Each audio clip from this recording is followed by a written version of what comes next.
Avez-vous déjà imaginé ce que signifie être expulsé de sa propre communauté, rejeté par sa famille et condamné au silence simplement parce qu'il pensait différemment? C'est exactement ce qui est arrivé à Baruch Spinoza, l'un des philosophes les plus audacieux et visionnaires de l'histoire, dont la vie fut marquée par le courage, la solitude et une quête inlassable de la vérité. Né à Amsterdam en 1632, dans un contexte d'effervescence culturelle et religieuse, Spinoza grandit au sein d'une communauté juive formée d'immigrants séfarades venus du Portugal, qui avaient fui l'Inquisition et trouvé aux Pays-Bas un espace relativement plus tolérant pour vivre leur foi. Mais malgré cette apparence de liberté, la communauté maintenait des normes rigides, et toute pensée menaçant l'ordre établi était rapidement réduite au silence. Spinoza était le jeune homme qui refusait d'être réduit au silence. Dès son plus jeune âge, il manifesta une curiosité insatiable. Élevé dans les traditions hébraïques, les études talmudiques et les écritures sacrées, Spinoza aurait pu suivre le chemin prévisible d'un chef religieux respecté, celui qui perpétuait la tradition au sein de la communauté. Mais quelque chose en lui défiait les attentes. Tandis que d'autres acceptaient les vérités transmises de génération en génération, il commença à examiner les Écritures d'un œil critique, cherchant à comprendre non seulement ce qui était écrit, mais aussi ce qui se cachait derrière les mots. Ce regard méfiant le conduisit à la découverte des idées nouvelles qui circulaient à Amsterdam. Textes scientifiques et philosophiques échappés à la censure, conversations avec des penseurs chrétiens et lectures d'auteurs tels que Descartes et Hobbes. Il comprit que le monde ne pouvait s'expliquer par la seule foi, mais que la raison avait le pouvoir d'éclairer des aspects de la réalité que la religion maintenait dans l'ombre. Cette position, bien sûr, suscita rapidement des tensions. Spinoza commença à soulever des questions qui remettaient en cause l'interprétation littérale des textes sacrés. Dans ces conversations, il remettait en question l'idée d'un Dieu personnel, intervenant dans les destinées humaines, suggérant que la divinité était peut-être plus proche de la nature elle-même que d'un être qui récompense et punit. C'était une hérésie intolérable pour les dirigeants de la communauté juive, qui voyaient dans ces paroles une menace non seulement pour leur foi, mais aussi pour la survie même d'un peuple déjà si meurtri par les persécutions. En 1656, alors qu'il n'avait que 23 ans, Spinoza fut condamné au chérem, l'excommunication, dans un document chargé de malédictions, l'isolant de sa famille, de ses amis et de tout lien avec ses origines. La douleur de cette rupture est difficile à imaginer. Un jeune homme d'une vingtaine d'années, arraché à tout ce qu'il connaissait, privé de tout contact, même avec ceux qu'il aimait, vivant sous l'ombre d'un décret le condamnant au silence. Nombreux seraient ceux qui auraient fait demi-tour, demandé pardon, feint la soumission pour rester membre de la famille. Mais Spinoza n'a pas cédé. Il a préféré affronter le poids de la solitude plutôt que de trahir sa conviction la plus intime. La recherche de la vérité vaut mieux que toute acceptation sociale. Ce fut le geste inaugural de sa philosophie, une philosophie qui ne se contente pas de superficialité, qui n'accepte pas les réponses faciles, qui n'a pas peur de payer le prix de la liberté de penser. Expulsé et marginalisé, Spinoza trouva un modeste moyen de survie dans le polissage de lentilles. Son destin, cependant, est ironique.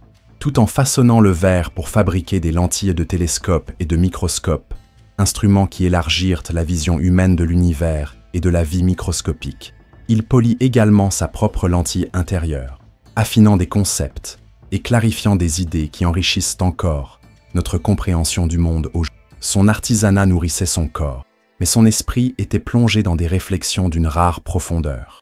Il vivait simplement dans de petites chambres louées, mangeant frugalement, prenant soin de sa santé et cultivant une sérénité qui transparaissait dans ses écrits. Mais si sa vie matérielle était austère, sa vie intellectuelle était grandiose. Malgré son isolement officiel, Spinoza entretenait une correspondance avec certains des plus grands penseurs de son temps. Il écrivait de longues et denses lettres à des érudits qui voyaient en lui un esprit brillant, quoique dangereux aux yeux de l'orthodoxie. Son cercle d'amis, bien que restreint, était composé de personnes qui reconnaissaient la grandeur de sa vision et devenaient les gardiens de ses textes. Spinoza connaissait le risque qu'il courait en exprimant ses idées. C'est pourquoi nombre de ses œuvres les plus radicales, comme l'Éthique, restèrent inédites de son vivant, circulant uniquement sous forme de manuscrits privés. Il n'écrivait pas pour la gloire ou la célébrité, mais parce qu'il croyait que penser était la manière la plus profonde d'être. À ce stade, La grandeur de son caractère commence à se révéler. Spinoza aurait pu rechercher une protection politique, se placer sous l'ombre d'un riche mécène, adoucir ses propos pour gagner en prestige. Mais non, il a choisi une vie discrète et honnête, la routine humble de celui qui travaille de ses mains, tandis que son esprit explore les voies les plus audacieuses de la philosophie.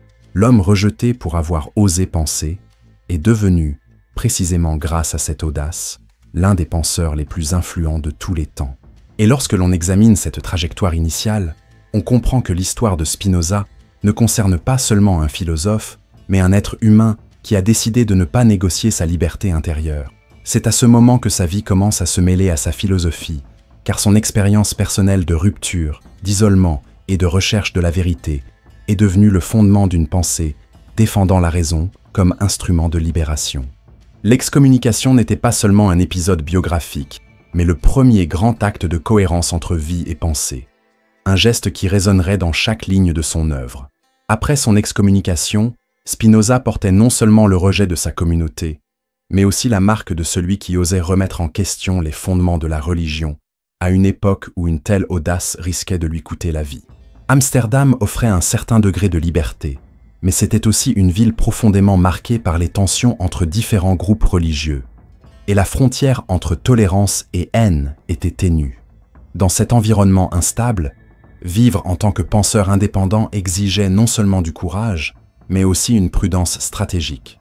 Spinoza savait que ses idées étaient explosives et, par conséquent, prenait soin de ne les partager qu'avec ceux en qui il avait confiance, évitant autant que possible la confrontation directe.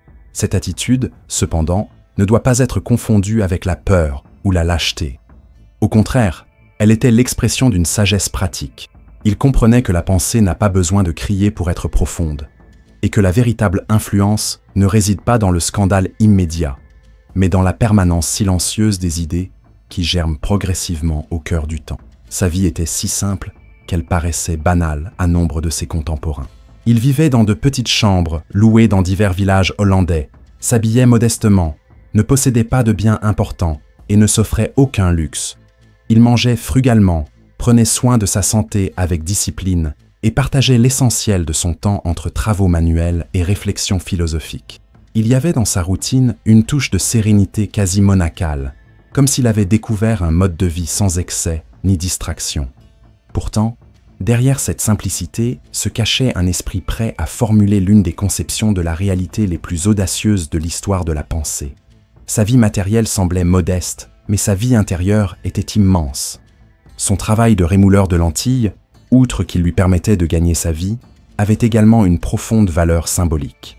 Tandis qu'il façonnait le verre pour permettre à d'autres de voir plus loin dans le ciel, ou plus profondément dans la structure de la matière, Spinoza façonnait également les lentilles conceptuelles à travers lesquelles l'humanité pouvait se comprendre elle-même et comprendre l'univers. C'était un travail silencieux de patience, de précision et de souci du détail qui, autrement, passerait inaperçu aux yeux pressés.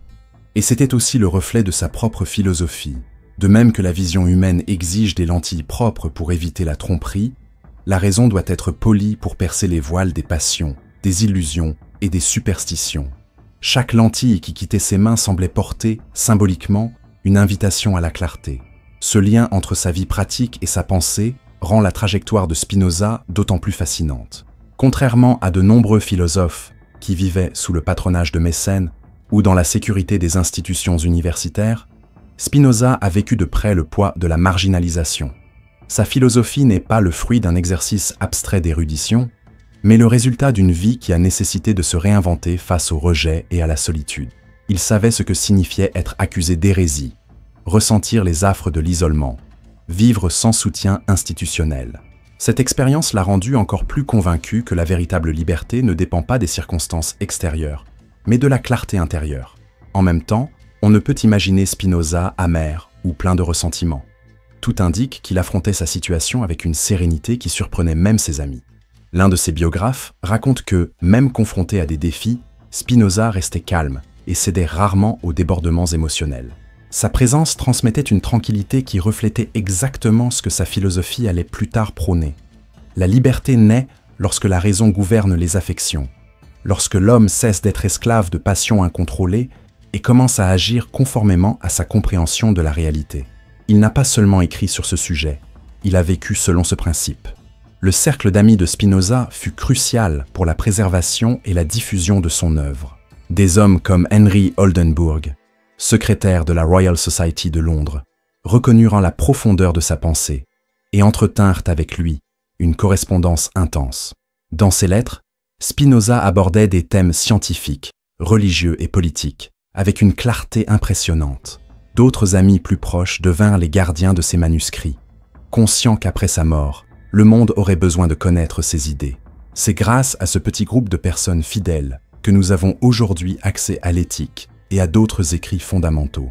Spinoza, quant à lui, semblait inconscient de la vanité de la postérité. Il n'écrivait pas pour être reconnu, mais parce qu'il considérait la réflexion philosophique comme un moyen de vivre pleinement. Malgré cela, le danger était constant. En 1670, il publia anonymement le traité théologico-politique, un ouvrage qui défendait la liberté de penser et critiquait sévèrement les superstitions religieuses. Le livre fit immédiatement scandale, étant condamné par diverses autorités et interdit en plusieurs endroits. Nombreux furent ceux qui tentèrent d'identifier l'auteur, mais Spinoza resta discret, se protégeant par l'anonymat. Cette publication est un exemple de son courage. Même conscient du risque, il ne resta pas silencieux face à la nécessité d'affirmer que la liberté de la philosophie est indispensable à une société juste. Et bien qu'il n'ait pas signé le texte, ceux qui le connaissaient savaient qu'il ne pouvait être que le fruit de son esprit. La vie de Spinoza fut brève.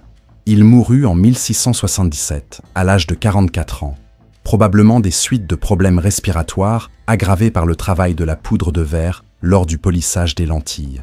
Sa vie fut brève, mais son héritage fut immense.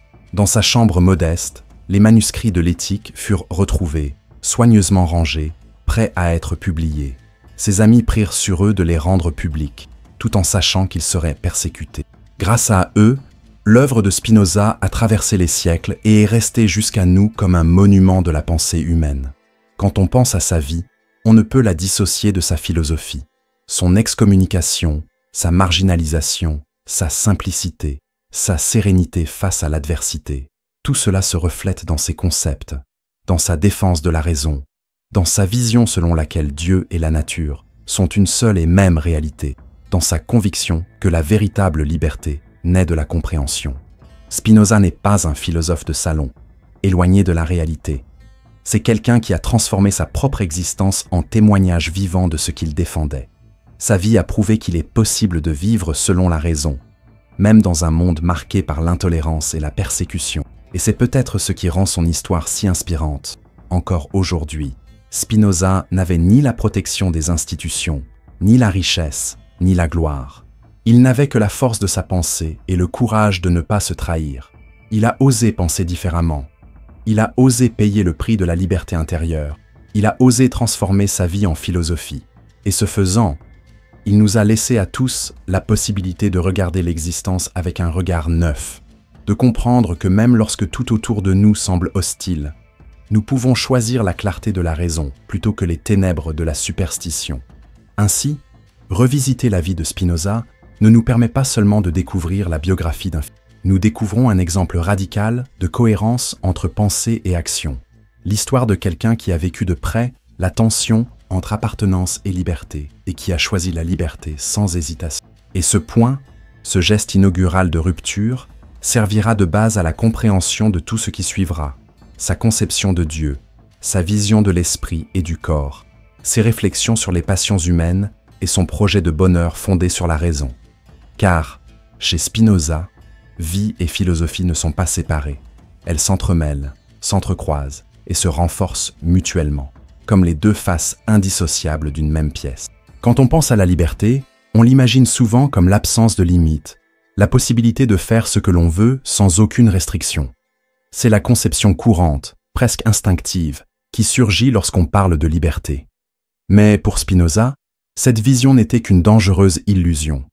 Il réalisa qu'en réalité, la plupart des gens qui croient vivre en liberté sont en réalité liés par des chaînes invisibles bien plus fortes que n'importe quel lien physique. Ces chaînes sont les affections incontrôlées, les passions aveugles et l'ignorance qui domine notre compréhension du monde. Spinoza observa les êtres humains et constata que presque tous se croyaient maîtres de leurs actes, mais étaient en réalité portés comme des feuilles par le vent par leurs désirs, leurs peurs, leurs espoirs et les opinions d'autrui. Et c'est précisément pour libérer les êtres humains de ces forces internes qu'il construisit sa philosophie de la raison. Pour Spinoza, le véritable ennemi de la liberté n'était pas une tyrannie extérieure, un gouvernement oppressif ou une religion autoritaire, même si tous ces éléments pouvaient, en réalité, limiter la vie concrète. L'ennemi le plus profond était intérieur, l'incapacité de l'homme à comprendre les causes qui le motivent. Lorsqu'une personne agit uniquement par passion ou par automatisme, elle n'agit pas librement, mais au service d'impulsions qu'elle ne peut contrôler. Colère, envie, peur, jalousie, vanité, tous ces sentiments ont le pouvoir de guider nos actions sans que nous sachions précisément ce que nous faisons. En ce sens, la liberté, pour Spinoza, ne consiste pas simplement à faire ce que l'on veut, mais à vouloir ce que l'on comprend. C'est le pouvoir d'agir selon la raison, et non comme esclave des passions. Cette pensée peut paraître excessivement exigeante, mais elle révèle une vision extrêmement pragmatique de l'existence. Imaginez une personne jalouse. Elle croit agir de son propre chef, que ses attitudes de vigilance ou d'accusation résultent d'un choix conscient. Mais, aux yeux de Spinoza, elle est mue comme une marionnette par une passion irrationnelle, incapable de percevoir que son esprit est enchaîné à un affect destructeur. Il en va de même pour quelqu'un qui se laisse dominer par la colère. Il croit que son accès de colère est une démonstration de force, alors qu'il est en réalité le signe d'une faiblesse, d'une perte de contrôle. Pour Spinoza, la véritable liberté n'apparaît que lorsque nous comprenons les causes de ces affects, lorsque nous comprenons pourquoi nous ressentons ce que nous ressentons et que nous sommes capables de transformer cette énergie en quelque chose qui nous renforce, plutôt que de nous emprisonner. Cette conception révolutionnaire de la liberté est profondément liée à l'idée de connaissance. Spinoza croyait que plus nous savons, plus nous devenons libres, car la connaissance nous permet de voir au-delà de la surface immédiate des choses. Les ignorants vivent à la merci du destin, persuadés que tout ce qui leur arrive est le fruit du hasard, de la volonté d'autrui ou de forces mystérieuses. Ils oscillent entre l'espoir et la peur, deux passions qui, selon Spinoza, dominent véritablement ceux qui ne réfléchissent pas. Cependant, celui qui comprend les causes, qui reconnaît la nécessité des choses, cesse d'être l'otage de ces oscillations. Il sait que chaque événement s'inscrit dans un ordre plus vaste et ne désespère donc pas face à ce qui lui arrive. La connaissance n'est donc pas seulement une activité intellectuelle, mais un chemin vers la sérénité et la liberté. Spinoza voyait la vie humaine comme un champ de bataille entre les forces qui nous accablent et la raison qui peut nous guider. Cette bataille ne se gagne pas une fois pour toutes, mais par un exercice constant de compréhension. En comprenant une passion, elle perd son pouvoir de nous dominer.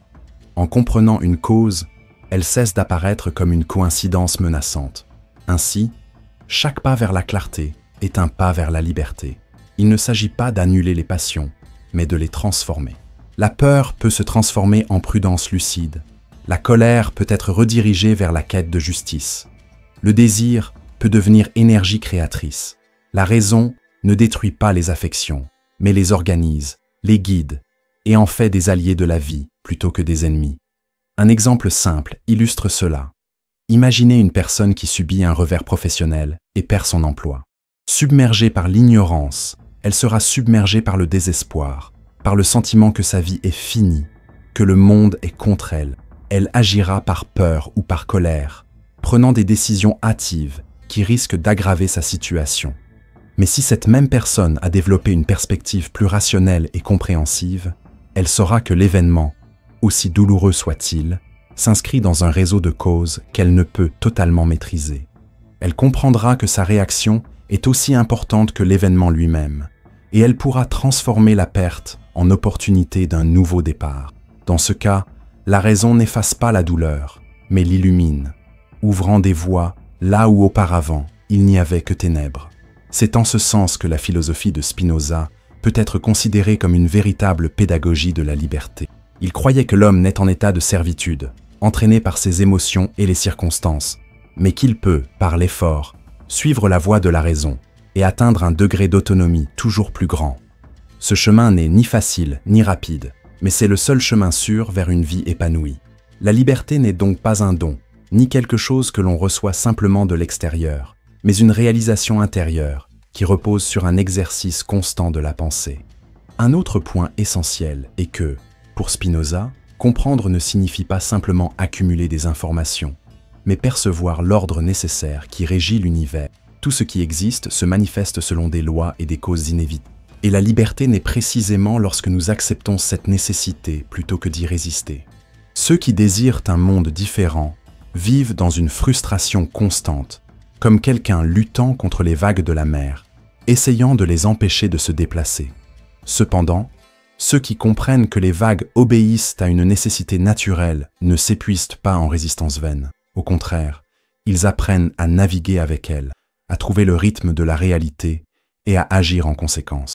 Cette acceptation lucide est au cœur de la liberté spinoziste. Et c'est là l'une des plus grandes provocations de Spinoza. Pour lui, être libre ne signifie pas se libérer de la nécessité, mais comprendre que la nécessité est l'expression même de la réalité. Lorsque nous comprenons que tout arrive pour des raisons déterminées, nous cessons d'être esclaves d'illusions et commençons à agir avec clarté. Cela signifie que la liberté ne consiste pas à échapper aux causes, mais à les connaître. L'ignorant se sent libre parce qu'il ignore ce qui le détermine. Le sage se sait déterminer, mais il est libre parce qu'il comprend et accepte cette détermination. C'est un renversement radical qui peut paraître paradoxal, mais qui ouvre une perspective entièrement nouvelle sur la condition humaine. Cette vision, loin d'être une simple abstraction philosophique, a de profondes conséquences pratiques. Considérons combien nous nous laissons souvent envahir par la frustration face à des événements indépendants de notre volonté. La perte d'un être cher, une maladie, une crise sociale ou économique. L'homme ordinaire se rebelle contre ces situations, souhaitant qu'elles soient différentes, vivant dans un ressentiment permanent. Spinoza, cependant, nous invite à les considérer sous un angle différent, non pas comme des injustices cosmiques, mais comme des expressions inévitables de l'ordre naturel. Cela ne signifie pas passivité ou résignation, mais capacité à agir avec lucidité dans les conditions données. Plutôt que de lutter contre l'impossible, le sage cherche à comprendre le nécessaire et, à partir de là, à construire ses actions. Telle est la véritable liberté, non pas l'illusion de tout contrôler, mais la force d'agir en harmonie avec la réalité. Spinoza pensait que la plupart des gens confondent la liberté avec la simple absence d'obstacles, mais qu'en réalité, ce n'est là que le niveau le plus superficiel d'une vie émancipée. La liberté qu'il proposait est bien plus exigeante, car elle implique une profonde transformation intérieure, un passage de l'esprit d'un état de servitude à un état de clarté. Cette servitude initiale, qui caractérise la condition humaine, n'est pas imposée de l'extérieur, mais naît de l'ignorance même qui nous emprisonne. Un homme peut vivre dans un pays libre, arpenter les rues sans être poursuivi par des gardes, choisir sa profession, ses relations et ses plaisirs, et pourtant être esclave, car en lui réside un tyran plus cruel, la tyrannie des passions. C'est comme si nous étions gouvernés par un souverain invisible, qui prend la forme de la peur, de l'espoir, de la colère ou de l'ambition, et qui nous mène dans des directions que nous ne comprenons même pas. La véritable liberté ne dépend donc pas seulement de conditions extérieures, mais d'une libération intérieure que seule la raison peut nous accorder. Pour Spinoza, ce chemin vers la liberté rationnelle n'est pas une tâche réservée à quelques-uns, une activité réservée aux philosophes érudits ou aux sages éloignés de la vie ordinaire. Au contraire, c'est une possibilité offerte à tout être humain désireux de cultiver la connaissance de soi. Il était convaincu que chacun porte en lui la capacité de comprendre plus profondément les causes qui l'affectent, et que cette compréhension est la clé d'une vie plus épanouissante. En ce sens, sa philosophie est radicalement démocratique. Elle ne promet pas de privilèges spirituels à une élite, mais invite chacun à reconnaître que la lumière de la raison est à la portée de quiconque a le courage de regarder en lui et de remettre en question ses propres illusions. L'effort nécessaire est cependant ardu, car nos passions ne sont pas faciles à dompter. Elles surgissent comme des forces immédiates, intenses, souvent irrésistibles, nous emportant avant même que nous puissions réfléchir. Spinoza le savait, et il n'a donc pas proposé un refoulement naïf, comme si nous pouvions simplement éliminer nos émotions. Son projet n'est pas celui de l'annihilation, mais de la transformation. L'affect qui emprisonne peut devenir un affect libérateur, à condition d'être compris. La peur, par exemple, peut se transformer en prudence lorsque nous en reconnaissons les causes et limitons son pouvoir sur nous. La tristesse peut se muer en une résignation sereine lorsque nous comprenons qu'elle naît d'une perte inévitable. Même la colère peut se convertir en une énergie orientée vers la justice, à condition de ne pas s'en rendre compte. Tel est le travail de la raison. Non pas nier les affects, mais les rediriger. Ici se révèle une dimension quasi thérapeutique de la philosophie de Spinoza. Sa philosophie n'est pas une froide construction de concepts abstraits, mais un exercice pratique de libération de l'âme.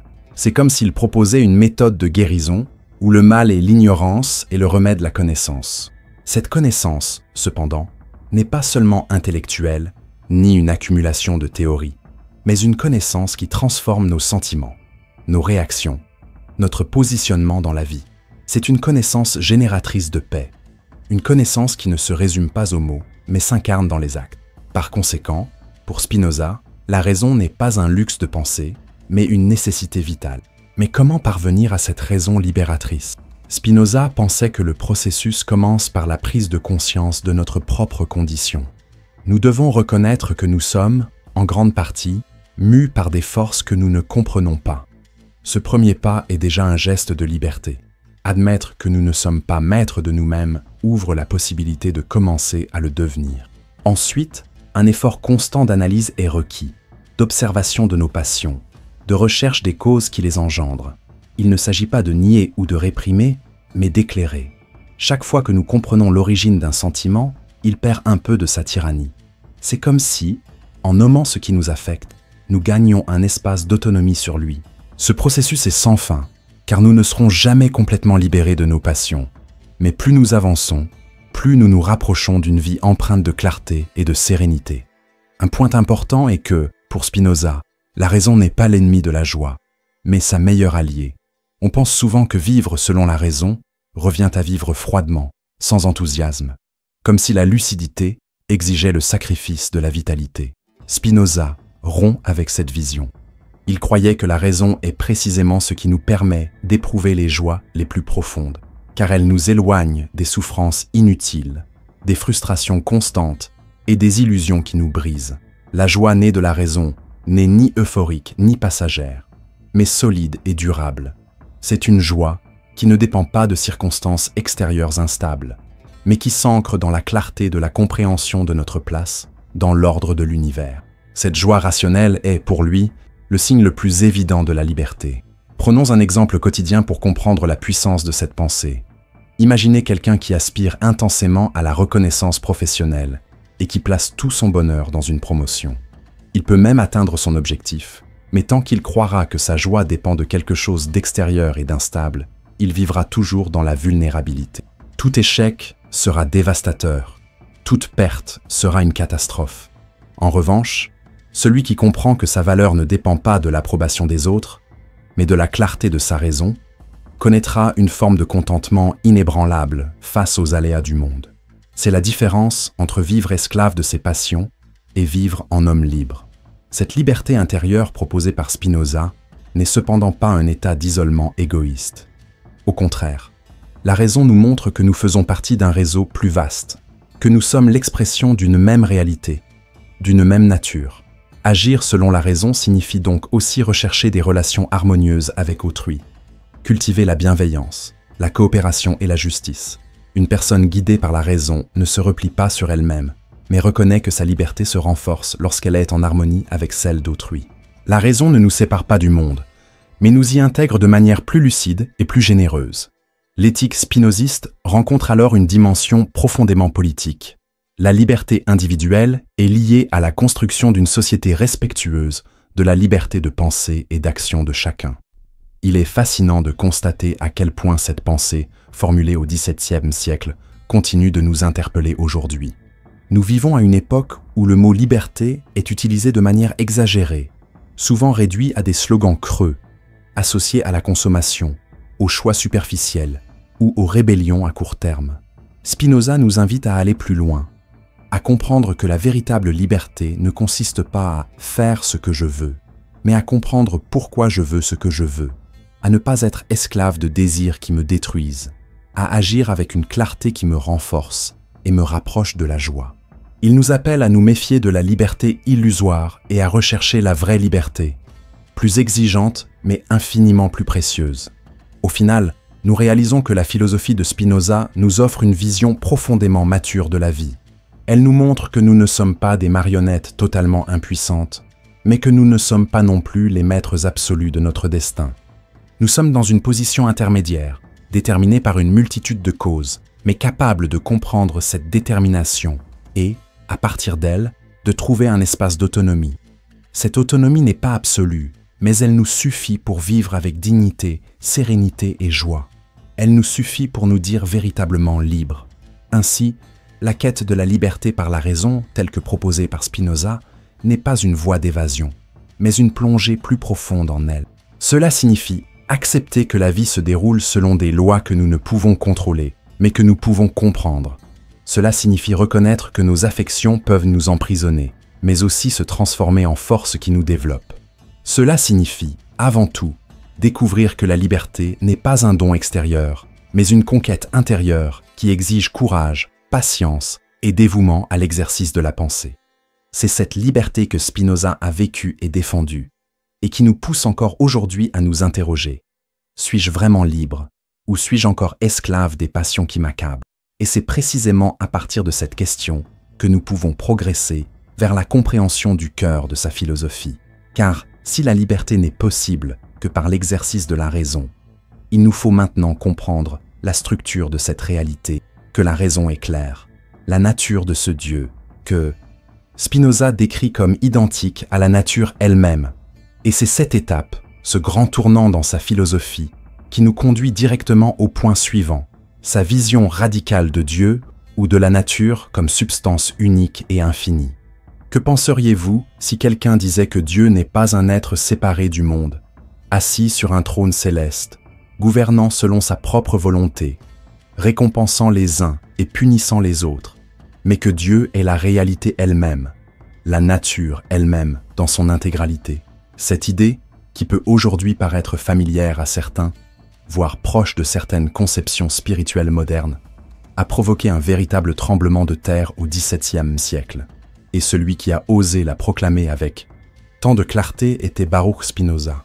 Pour comprendre l'audace de sa vision, il faut se rappeler qu'à son époque, le christianisme et le judaïsme dominant défendaient en tous deux l'idée d'un Dieu personnel, transcendant et législateur. Dieu était conçu comme quelqu'un qui donne des commandements, observe l'humanité, intervient dans l'histoire, choisit un peuple, récompense les justes et punit les pécheurs. Spinoza, cependant, a examiné cette conception et a déclaré « Ce Dieu n'existe pas. Le vrai Dieu est la substance même infinie de la réalité, celle qui se manifeste en toutes choses, l'ordre nécessaire de l'univers qui ne peut être confondu avec une personne, mais qui est l'essence de tout. C'est ici qu'émerge sa célèbre formule « Deus sive natura », Dieu ou la nature. Cette équivalence ne doit pas être confondue avec une réduction simpliste, comme s'il disait que Dieu n'est que la somme des arbres, des rivières et des animaux. Pour Spinoza, Dieu est la substance unique, infinie, éternelle, dont tout ce qui existe n'est qu'une expression ou un mode. La nature, au sens large qu'il lui donne, n'est pas seulement la somme des choses visibles, mais l'ordre entier de l'être, la structure nécessaire qui soutient toutes les formes. Dieu est la totalité de la réalité, et tout ce qui existe participe à cette réalité de manière inévitable. Il n'y a rien en dehors de Dieu, rien qui existe en dehors de lui, et c'est pourquoi la formule spinoziste a rompu avec des siècles de pensée théologique. Cette conception a des conséquences radicales. Si Dieu est la nature elle-même, cela signifie qu'il n'agit pas comme un législateur extérieur, n'établit pas de règles arbitraires, n'intervient pas dans les événements comme s'il était un souverain pouvant, à tout moment, changer d'avis. Dieu ne récompense pas, ne punit pas, ne fait pas de favoritisme. Tout ce qui existe existe nécessairement comme expression de cette substance infinie.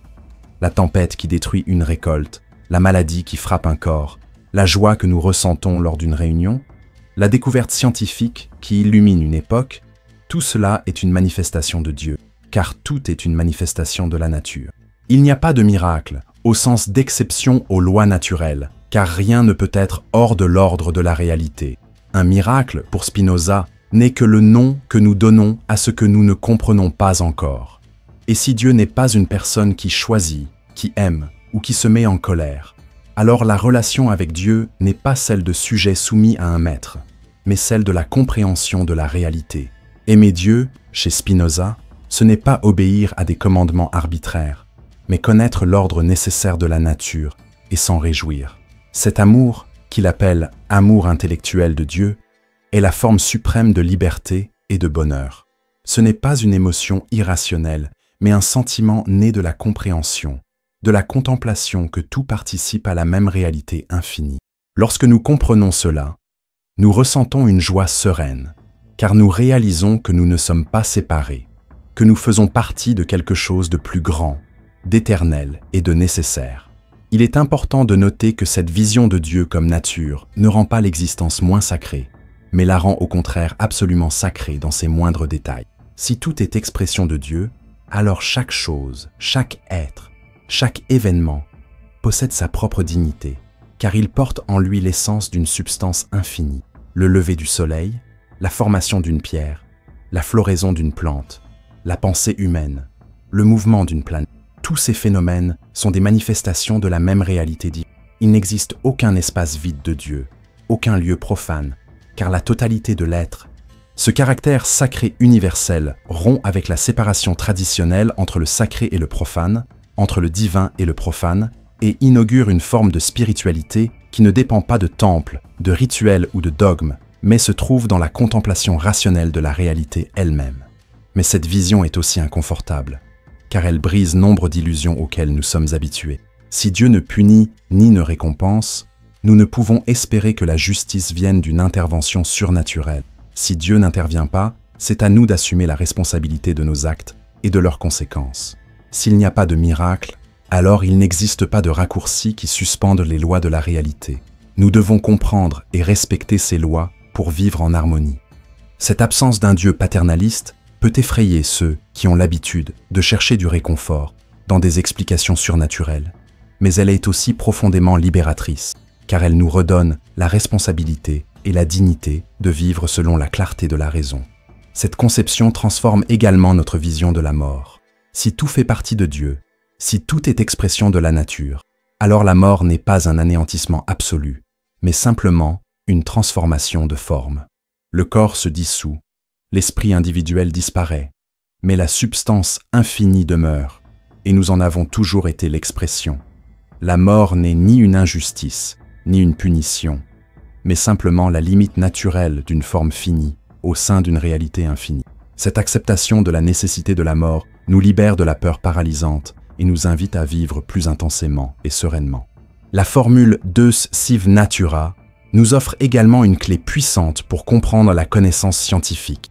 Si la nature est l'expression même de Dieu, alors l'étudier revient, en un sens, à connaître Dieu. Toute découverte scientifique, toute compréhension d'une loi naturelle est un pas sur le chemin de l'amour intellectuel de Dieu. Cette vision intégrait science et spiritualité d'une manière unique. Il n'y a pas d'opposition entre foi et raison, car la vraie foi n'est pas la croyance en un dogme, mais la joie face à l'ordre nécessaire de la réalité. Connaître la gravité, comprendre le fonctionnement d'un organisme, percevoir la structure du cosmos. Autant d'expériences spirituelles pour Spinoza, car elles sont le contact avec l'essence divine qui se manifeste dans les choses. Il est aisé de comprendre pourquoi cette vision était considérée comme si dangereuse. En éliminant l'idée d'un Dieu personnel et législateur, Spinoza a sapé le pouvoir des institutions religieuses, qui reposaient précisément sur l'autorité de représenter ce Dieu extérieur. Sa philosophie constituait donc une menace directe pour les structures de pouvoir, car elle invitait chaque individu à se relier au divin par sa propre raison, sans intermédiaire, rituel ou dogme. De plus, en démontrant que tout obéit à des lois nécessaires, il a affaibli la notion de libre arbitre absolu, si chère à la tradition religieuse.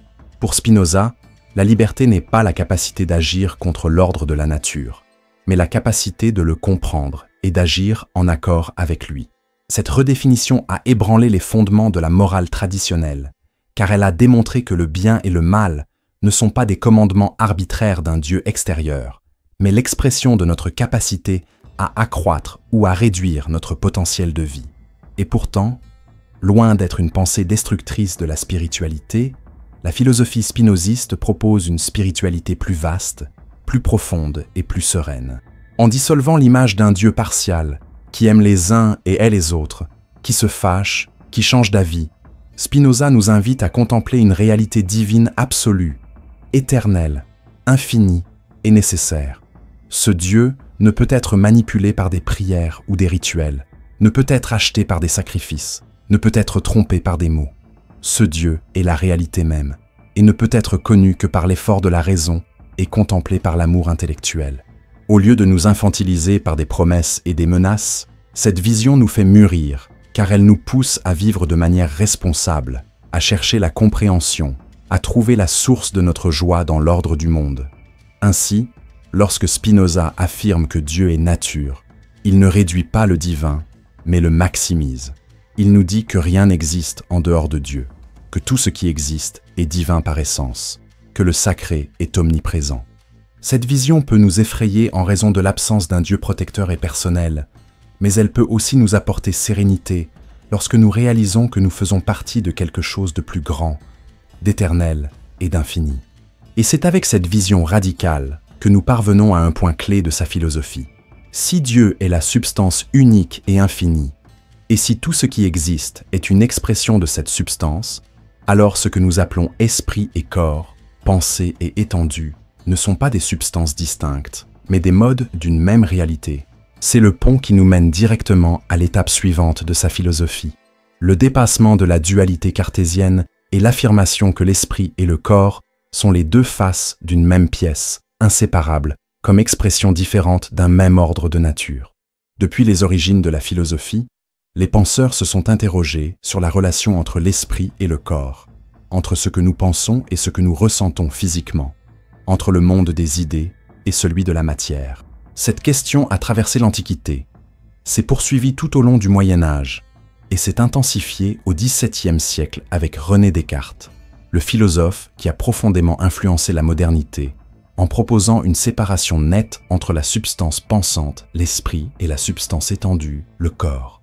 Pour Descartes, nous sommes composés de deux réalités distinctes. D'un côté, la res cogitans, la pensée, l'âme qui n'occupe aucun espace. De l'autre, la res extensa, le corps matériel soumis aux lois de la physique et de la mécanique. Cette dualité cartésienne a dominé l'imaginaire européen et a fondé une vision qui résonne encore aujourd'hui dans des expressions telles que l'esprit sur la matière ou l'esprit séparé du corps. Mais Spinoza a examiné cette division et a dit « Non, cette séparation est illusoire. L'esprit et le corps ne sont pas deux substances indépendantes, mais deux expressions d'une seule et même réalité. Pour Spinoza, il n'existe qu'une seule substance, Dieu ou la nature. Cette substance possède une infinité d'attributs, dont nous, êtres humains, ne connaissons directement que deux, la pensée et l'étendue. La pensée est la façon dont la réalité s'exprime mentalement, et l'étendue est la façon dont la réalité s'exprime physiquement. Mais toutes deux sont des manifestations du même être, comme les deux faces d'une même pièce indissociable. Lorsque nous observons un être humain, nous pouvons le décrire en termes de corps, muscles, os, organes, mouvements, ou en termes d'esprit, idées, sentiments, pensées, désirs. Mais il ne s'agit pas de deux choses différentes. Nous avons affaire à deux manières de voir la même réalité. Chaque mouvement du corps correspond à une idée de l'esprit, et chaque idée de l'esprit correspond à un mouvement du corps. Il n'y a ni rupture, ni abîme entre les deux, car ce sont des expressions parallèles de la même substance. Cette vision a des conséquences révolutionnaires. Premièrement, elle élimine l'idée que l'esprit gouverne le corps comme un maître gouverne son serviteur. Pour Spinoza, l'esprit n'est pas une âme distincte qui contrôle un corps comme s'il s'agissait d'une machine. L'esprit est l'idée du corps, la conscience de ce qui s'y passe. Cela signifie qu'il n'y a pas de hiérarchie entre les deux. Il n'y a pas de réalité spirituelle supérieure et de réalité matérielle inférieure. Toutes deux sont également réelles, également nécessaires, expressions égales de Dieu ou de la nature. Cette égalité déconstruit des siècles de pensée qui valorisaient l'âme au détriment du corps, le spirituel au détriment du matériel. Chez Spinoza, cette opposition n'existe pas. Prendre soin du corps est aussi important que prendre soin de l'esprit. car ce sont des dimensions indissociables d'un même être. Cette perspective éclaire également notre compréhension des émotions et des affects. Pour Spinoza, les affects ne sont pas de simples états d'esprit ou réactions corporelles, mais des expériences qui impliquent simultanément les deux aspects. Lorsque nous ressentons de la peur, par exemple, notre corps tremble, notre respiration s'accélère et, simultanément, notre esprit imagine une menace. Ces deux dimensions ne sont pas déconnectées, mais constituent des modes parallèles d'une même réalité affective. Il en va de même pour la joie, la tristesse et l'amour.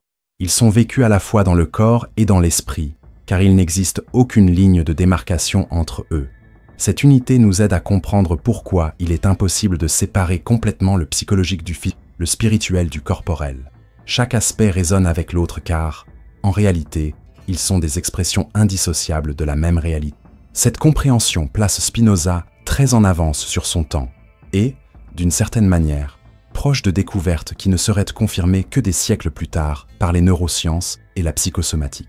Nous savons aujourd'hui que les pensées influencent directement le corps, que les états émotionnels affectent le système immunitaire, que le stress peut provoquer des maladies physiques et que les pratiques corporelles peuvent modifier les états mentaux. Cette vision intégrée de l'esprit et du corps est presque courante dans la science contemporaine, mais chez Spinoza, elle était déjà clairement formulée au XVIIe siècle. Il a su dépasser à la fois le dualisme cartésien et la vision matérialiste simpliste, en proposant une ontologie qui reconnaît l'unité de la réalité selon deux perspectives complémentaires. Cette conception nous aide également à comprendre différemment la liberté et la servitude. Si l'esprit est l'idée du corps, cela signifie que plus le corps est capable d'agir, plus il accroît sa puissance, plus l'esprit s'enrichit. La liberté, en ce sens, n'est pas seulement un état mental, mais aussi une capacité corporelle à être affectée et à agir de multiples façons. Un corps sain, capable de bouger, d'interagir et d'expérimenter différentes situations, est aussi un corps qui génère un esprit plus large, plus capable de comprendre. De même, un corps limité, affaibli, dont la puissance est réduite, génère un esprit plus étroit et plus emprisonné. Cela signifie que la liberté rationnelle n'est pas un exercice purement intellectuel, mais implique également la culture du corps, le soin de sa puissance d'agir. Spinoza nous invite ainsi à comprendre que le bien-être n'est pas seulement mental ni physique, mais l'expansion conjointe de la puissance du corps et de l'esprit. Un autre aspect remarquable de cette unité est la façon dont elle redéfinit notre expérience de l'identité. Nous nous percevons souvent comme un esprit habitant un corps, comme un fantôme dans une machine, pour reprendre l'expression de Gilbert Ryle, qui critiquait le dualisme cartésien. Mais Spinoza démontre que cette vision est illusoire. Nous ne sommes pas à l'intérieur d'un corps. Nous sommes corps et esprit à la fois. Notre identité n'est pas un esprit contrôlant un corps, mais l'union indissociable des deux dimensions. Cela signifie que nous ne pouvons ignorer l'une ou l'autre de ces parties sans perdre la totalité de ce que nous sommes. Ceux qui négligent le corps, au nom de la spiritualité, se mutilent autant que ceux qui négligent l'esprit au nom de la matérialité. L'intégrité humaine exige de reconnaître l'unité indissociable des deux faces. Cette vision dissout également de nombreuses culpabilités et peurs liées au corps. Pendant des siècles, les traditions religieuses ont traité le corps comme une source de péché, quelque chose à apprivoiser, à mortifier et à rejeter. Spinoza libère le corps de ce fardeau, démontrant qu'il est aussi divin que l'esprit, autant expression de Dieu que toute idée. Plaisir, joie, mouvement, tous ces éléments sont des manifestations de la même substance infinie. Le corps n'est pas l'ennemi de la raison, mais son partenaire, indissociable. Comprendre cela nous permet de vivre des vies plus harmonieuses, sans l'angoisse de diviser notre existence entre matière et esprit, entre pur et impur. Tout est expression de la même réalité, et donc tout mérite d'être compris et cultivé. Cette conception a également des conséquences politiques et sociales. Si l'esprit et le corps sont indissociables, alors les conditions matérielles d'existence influencent directement notre capacité rationnelle. Une société qui opprime les corps, qui les maintient dans la pauvreté, la faim et la maladie, opprime également les esprits, car elle réduit leur capacité d'agir et de comprendre. La liberté ne peut être pensée uniquement comme un état intérieur. Elle dépend aussi des conditions concrètes qui permettent au corps de s'épanouir et de se renforcer. Cette intuition spinoziste anticipe l'idée que la justice sociale ne se résume pas à des droits abstraits, mais implique la création de conditions réelles permettant au corps et aux esprits de s'épanouir ensemble. Ainsi, la philosophie spinoziste de l'esprit et du corps n'est pas seulement une réponse théorique à un débat philosophique, mais une invitation concrète à une vie plus intégrée, plus lucide et plus libre. Elle nous montre qu'il n'existe pas de hiérarchie entre l'esprit et la matière, mais plutôt que nous formons une unité indissociable et que notre tâche est de comprendre et de cultiver cette unité.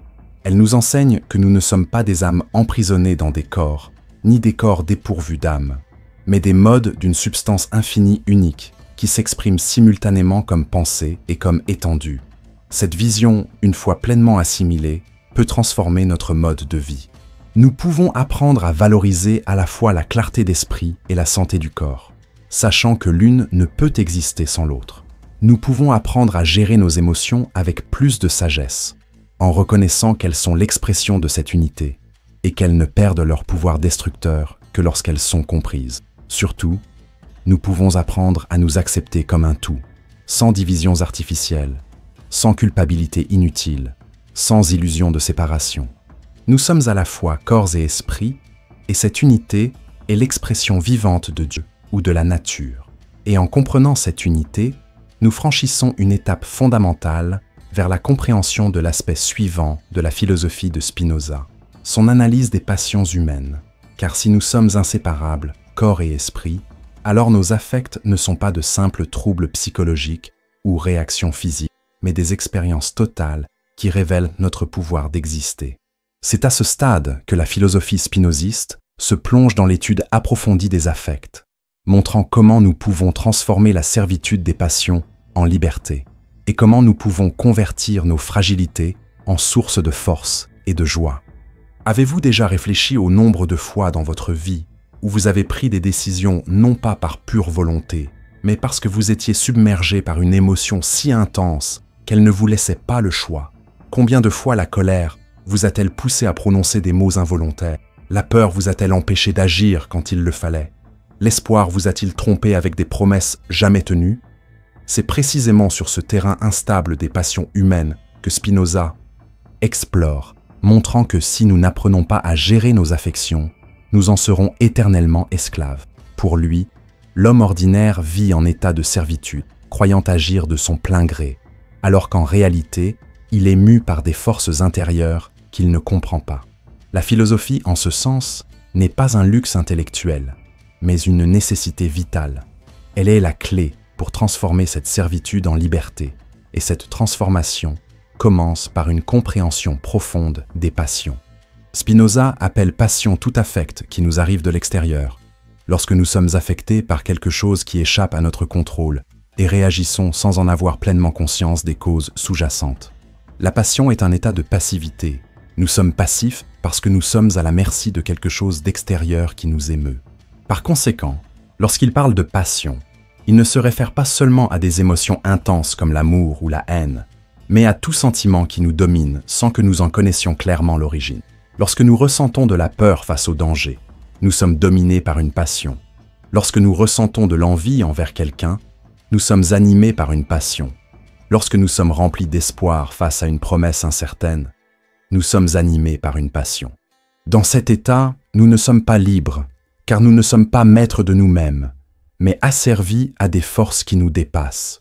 L'analyse des passions par Spinoza est à la fois rigoureuse et pleine de compassion. Il ne les condamne pas comme des péchés ou des défauts moraux, mais les décrit comme des phénomènes naturels, obéissant à des lois nécessaires. Les passions ne sont pas mauvaises en elles-mêmes, mais plutôt des signes de notre condition d'être fini, vivant en contact permanent avec d'autres êtres et, par conséquent, sujet à d'innombrables influences. La tristesse ressentie lors de la perte d'un être, la peur face à une menace, la joie qui explose en nous lors d'une heureuse rencontre, tout cela fait partie de l'ordre naturel de l'existence. Le problème ne réside pas dans le ressenti, mais dans l'incompréhension. Lorsque nous ne comprenons pas nos passions, elles deviennent des chaînes qui nous entravent. Lorsque nous les comprenons, nous pouvons les transformer en forces qui accroissent notre pouvoir d'exister.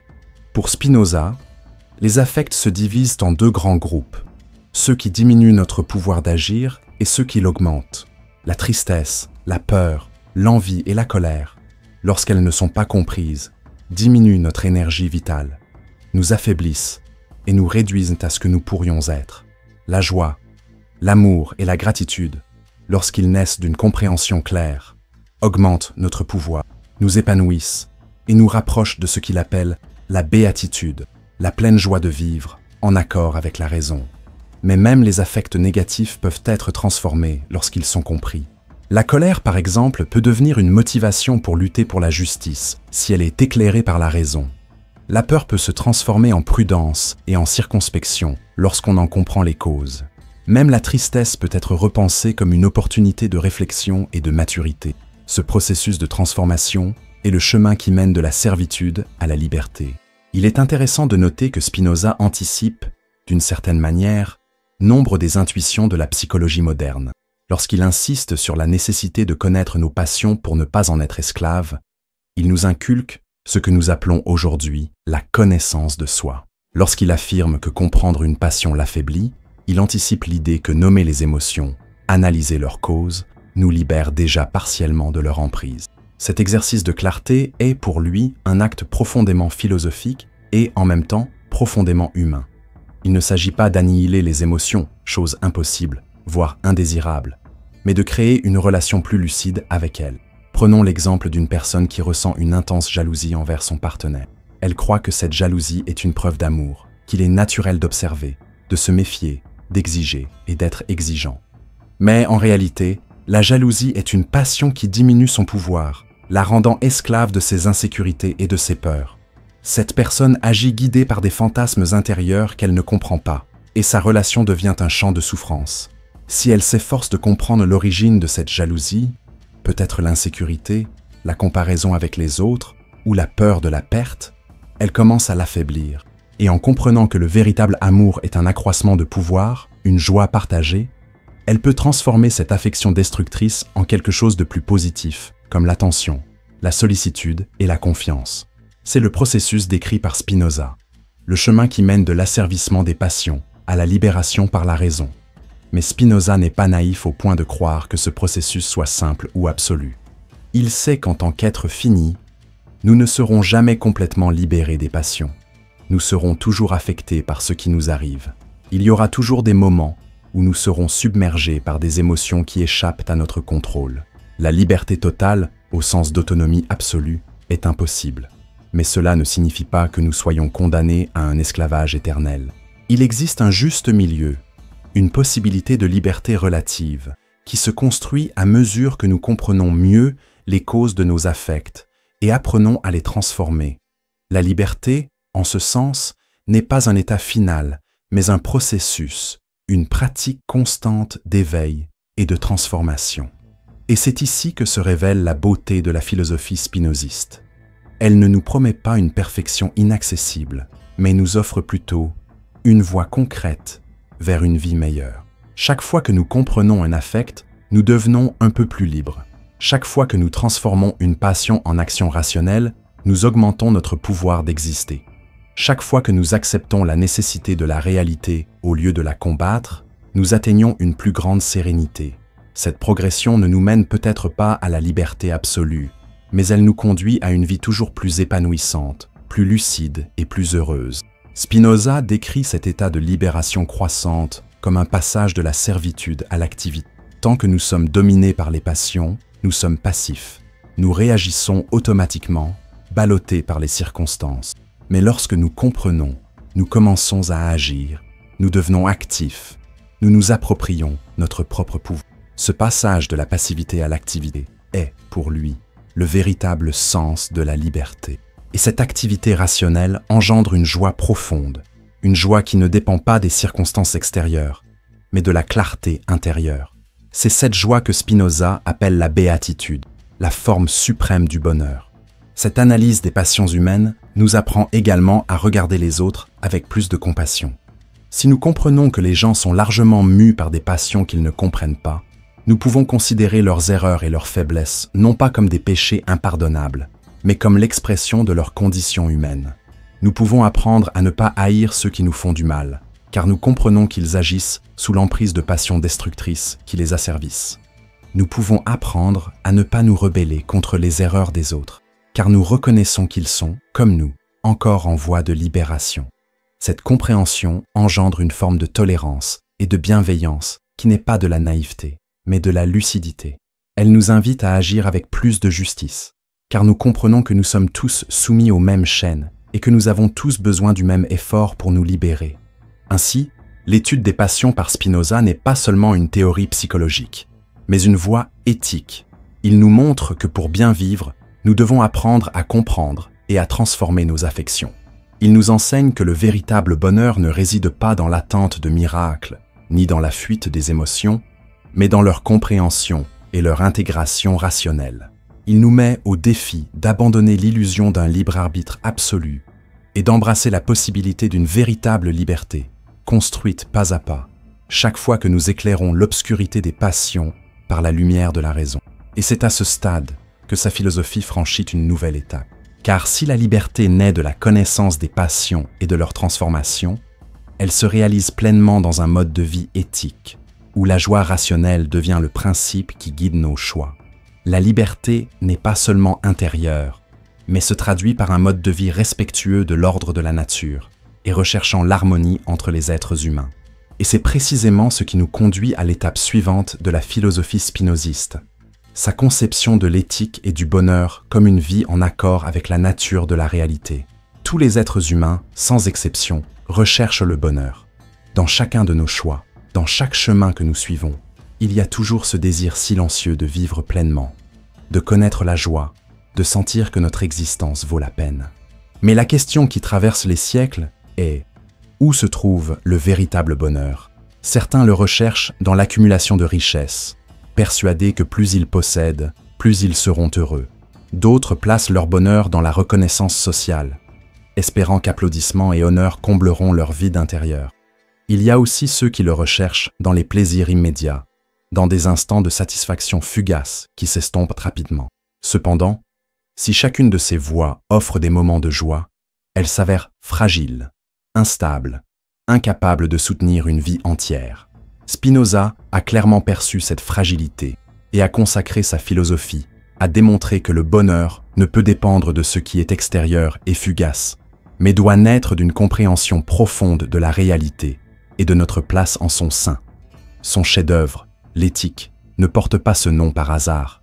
Pour lui, la philosophie n'est pas une simple spéculation abstraite, mais un exercice de transformation de la vie. L'éthique est la voie vers le bien-être, vers une vie en accord avec la vérité de la nature, vers une joie qui ne se perd pas face au changement du monde. Mais cette éthique ne repose pas sur des commandements arbitraires, sur des listes de règles extérieures, sur des codes imposés par une autorité divine ou politique. Elle naît de la structure même de la réalité. Vivre éthiquement, pour Spinoza, c'est vivre en accord avec qui nous sommes, avec notre essence, avec l'ordre nécessaire de la nature. Et que sommes-nous? Spinoza répond: nous sommes des modes finis d'une substance infinie, des expressions particulières de la nature, dotées d'un pouvoir d'exister et d'agir. Ce pouvoir peut être accru ou diminué, étendu ou restreint, selon les circonstances et les affects qui nous animent. Notre devoir éthique est de cultiver tout ce qui accroît notre pouvoir, élargit notre capacité de compréhension et d'action, et d'éviter tout ce qui nous affaiblit, nous emprisonne dans des passions tristes, nous réduit à de simples jouets des circonstances. Le bonheur, en ce sens, n'est pas un état statique, mais un processus dynamique d'expansion continue de notre pouvoir d'exister. Cette vision rompt radicalement avec la morale traditionnelle de son époque, fondée sur l'obéissance aux commandements divins. Pour la tradition religieuse, bien vivre signifiait obéir aux lois divines, craindre le châtiment et espérer une récompense. Spinoza déconstruit cette logique et montre que le bien et le mal ne sont pas des décrets d'une volonté arbitraire, mais l'expression de notre rapport à notre propre pouvoir. Le bien est tout ce qui accroît notre capacité à exister, à comprendre, à agir avec clarté. Le mal est tout ce qui la diminue, nous lie, nous attriste. Nous n'avons pas besoin de commandements extérieurs pour savoir ce qui est éthique. Il nous suffit de comprendre notre propre nature et d'agir en conséquence. Cette conception nous libère d'une morale fondée sur la peur et nous conduit à une éthique fondée sur la joie. Bien vivre ne signifie pas obéir par peur, mais agir avec compréhension, choisir ce qui nous renforce et renforce les autres. Car, pour Spinoza, notre bonheur n'est jamais isolé. Puisque nous sommes tous l'expression d'une même réalité, notre pouvoir s'accroît lorsque nous entretenons des relations harmonieuses avec autrui, lorsque nous coopérons, lorsque nous cultivons l'amour et l'amitié. La véritable éthique n'est donc ni égoïste ni individualiste, mais communautaire et généreuse. En recherchant notre bonheur rationnel, nous contribuons inévitablement au bonheur des autres, car la raison nous montre que notre liberté est liée à celle d'autrui. Le point culminant de cette éthique est ce que Spinoza appelle l'amour intellectuel de Dieu. Cette expression peut paraître étrange, mais elle recèle une profonde beauté. C'est la joie que nous ressentons lorsque nous comprenons l'ordre nécessaire de la nature, lorsque nous réalisons que tout ce qui existe participe de la même substance infinie. C'est un amour qui ne s'adresse pas à un Dieu personnel, mais à la réalité elle-même, à la totalité de l'être. C'est un amour rationnel, né de la connaissance, et qui ne se perd donc pas face au changement, car il est ancré dans l'éternel et le nécessaire. Cet amour intellectuel est la forme suprême du bonheur, car il nous libère des passions tristes et nous procure une sérénité qu'aucune adversité ne peut détruire. Mais il est important de noter que cette béatitude n'est pas un état réservé à quelques mystiques ou sages isolés. Spinoza croit que tout être humain peut l'atteindre à des degrés divers, pourvu qu'il soit disposé à cultiver la raison et la lucidité. Elle ne requiert ni pratiques ésotériques, ni révélations surnaturelles, mais seulement l'exercice patient de la compréhension de soi, des autres et de la réalité. En ce sens, le bonheur spinoziste est profondément démocratique. Il est à la portée de tous, indépendamment du statut social, de la culture ou de la religion. C'est le destin naturel de tous ceux qui s'engagent à vivre en accord avec la raison. Cette conception de l'éthique et du bonheur a également de profondes conséquences politiques. Si le bonheur dépend de la culture de la raison, alors une société juste est celle qui garantit la liberté de penser, qui permet aux individus de vivre en accord avec leur nature, qui n'opprime ni les corps ni les esprits. Une politique qui opprime, répand la peur et impose des dogmes est contraire à l'éthique spinoziste, car elle diminue le pouvoir des citoyens et les maintient asservis à de tristes passions. Une politique juste, au contraire, est celle qui favorise la coopération, l'amitié et la liberté de philosopher. En ce sens, l'éthique spinoziste n'est pas seulement individuelle, mais collective. Le bonheur personnel est indissociable de la construction d'une société libre et rationnelle. Nous constatons combien cette vision résonne encore avec force à notre époque. Combien de fois cherchons-nous le bonheur dans des illusions extérieures, dans des possessions vite perdues, dans une reconnaissance qui ne nous satisfait pas, dans des plaisirs vite vains? Combien de fois confondons-nous bonheur et consommation, statut social, pouvoir, pour finalement sombrer dans des passions tristes qui nous affaiblissent? Spinoza nous invite à aller plus loin, à reconnaître que le véritable bonheur ne peut venir que de l'intérieur, de la culture de la raison, de la compréhension de la réalité, de l'amour intellectuel qui nous relie à la totalité de l'être. Il nous montre que nous n'avons pas à nous attendre à des récompenses futures, ni à craindre des châtiments surnaturels. Nous pouvons bien vivre ici et maintenant, si nous avons le courage de vivre selon la vérité de la nature. Ce courage est exigeant, car il nous oblige à abandonner nos illusions confortables. Il est plus facile de croire en un Dieu qui résout nos problèmes, en un destin qui nous est favorable, en un destin qui nous protège. Il est plus difficile d'accepter que nous sommes responsables de notre liberté et de notre bonheur, que nous devons cultiver la raison et transformer nos passions, que nous devons accepter la nécessité de la réalité plutôt que de la combattre. Mais cette difficulté est le prix de la vraie joie. Le bonheur spinoziste n'est pas une promesse facile, mais une réalisation solide, indépendante des circonstances extérieures et donc non perdue pour. Ainsi, l'éthique de Spinoza nous offre une voie vers la maturité, cesser de vivre comme des enfants qui s'attendent à des récompenses ou craignent des punitions, et apprendre à vivre comme des adultes responsables de leur propre vie. Elle nous enseigne que le bien n'est pas quelque chose d'imposé de l'extérieur, mais quelque chose qui naît de notre propre nature. Elle nous montre que le bonheur n'est pas une coïncidence, mais un accomplissement rationnel.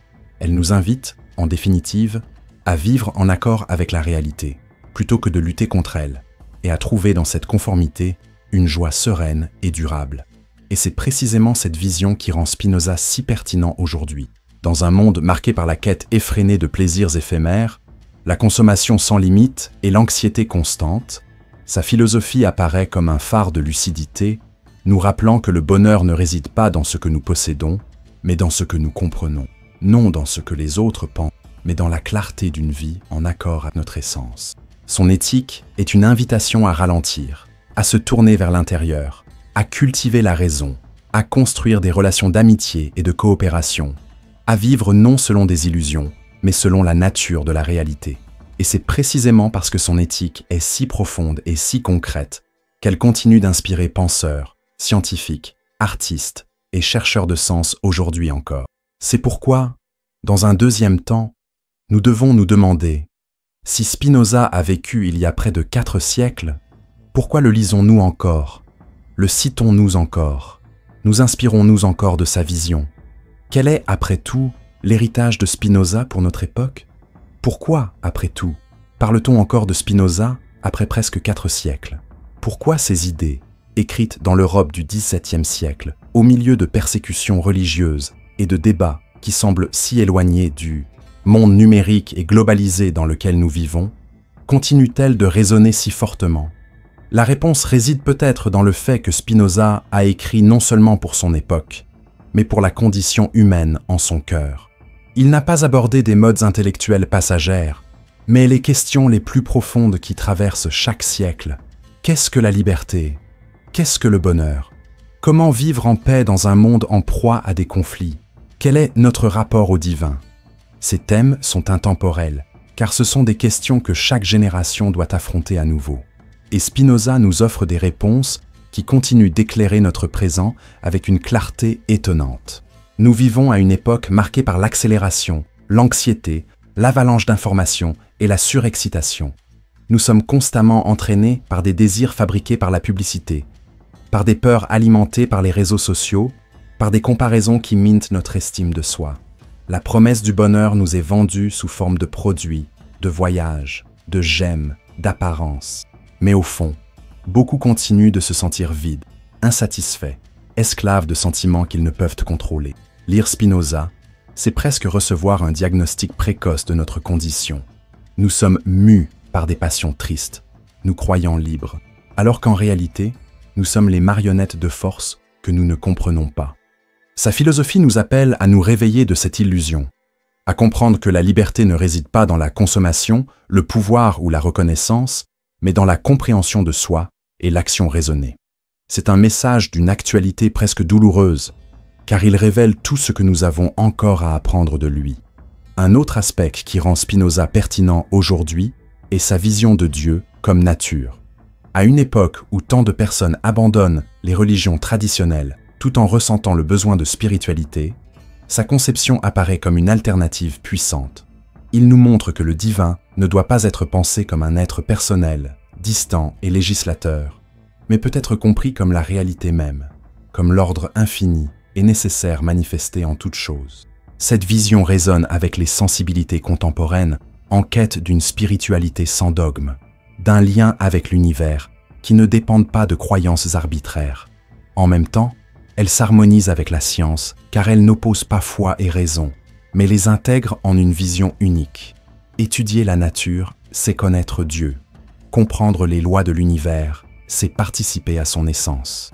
En cette période de crise écologique, où nous prenons conscience de l'urgence de respecter la Terre comme notre maison commune, ce caractère sacré de la nature prend encore plus de force, car il nous rappelle que détruire le monde naturel revient à profaner le divin lui-même. Spinoza est également pertinent pour sa vision politique. Il soutenait qu'une société juste est celle qui garantit la liberté de pensée et d'expression, car sans elle, il ne peut y avoir de vie rationnelle ni de bonheur collectif. Il savait que les gouvernements autoritaires se nourrissent de la propagation de la peur et des passions négatives, et il insistait donc sur le fait que la véritable politique doit être fondée sur la confiance, la coopération et la joie. À une époque où l'on assiste à la montée des régimes autoritaires, à la manipulation des masses par la peur, la haine et la désinformation, ces paroles sonnent comme un avertissement nécessaire. Là où règne la peur, règne la servitude. Là où s'épanouit la raison, naît la liberté. Il nous rappelle que la politique ne peut être un simple jeu d'intérêts, mais doit être la construction des conditions permettant aux citoyens de vivre en accord avec leur nature rationnelle, c'est-à-dire en liberté. Sa conception de l'esprit et du corps comme une seule réalité fait également écho aux découvertes contemporaines. Aujourd'hui, on parle de santé mentale intégrée à la santé physique, de pratiques unissant corps et esprit, de thérapies reconnaissant l'influence réciproque entre pensée et organisme. Spinoza nous avait déjà montré que nous ne sommes pas une âme dans un corps, mais une unité indissociable de pensée et d'extension. Cette vision peut nous aider à faire face aux problèmes modernes tels que le stress, la dépression et l'anxiété, nous rappelant que prendre soin du corps implique aussi de prendre soin de l'esprit, et que purifier l'esprit renforce aussi le corps. Il nous offre un horizon d'intégration susceptible de rendre nos vies plus équilibrées et plus saines. De plus, l'analyse spinozienne des passions humaines demeure une clé précieuse pour comprendre la psychologie contemporaine. Nous vivons à une époque où nous sommes constamment manipulés par les affects. La publicité exploite nos peurs et nos désirs. Les politiciens attisent notre colère. Les réseaux sociaux alimentent notre envie et nos comparaisons. Spinoza avait déjà montré que ces affects nous asservissent, mais que nous pouvons nous en libérer grâce à la compréhension rationnelle. Sa philosophie peut être considérée comme une sorte de thérapie préventive contre la manipulation de masse, car elle nous apprend à reconnaître lorsque nous sommes mus par des passions aveugles et nous invite à retrouver la clarté de la raison. Mais l'aspect le plus profond de sa pertinence réside peut-être dans sa conception du bonheur.